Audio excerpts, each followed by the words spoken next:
This is the moment the governor of Oyo State, Governor Seyi Makinde, visit the scene of the explosion in the Ibadan southwest Nigeria. Illegal miners buying with explosives around this place. We've always said to people that when you see something, say something, and then the authorities should be able to do something.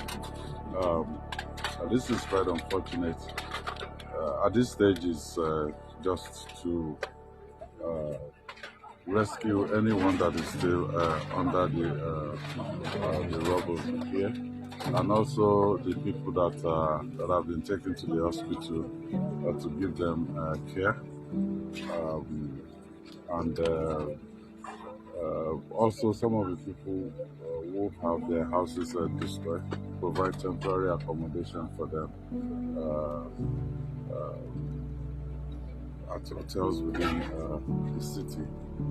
And then in the morning, we definitely will continue the investigation. The affected families, I'll say, the government is here. We will support them in the recovery effort. But most importantly, we will react appropriately to this incident. It's just it's devastating. It's something that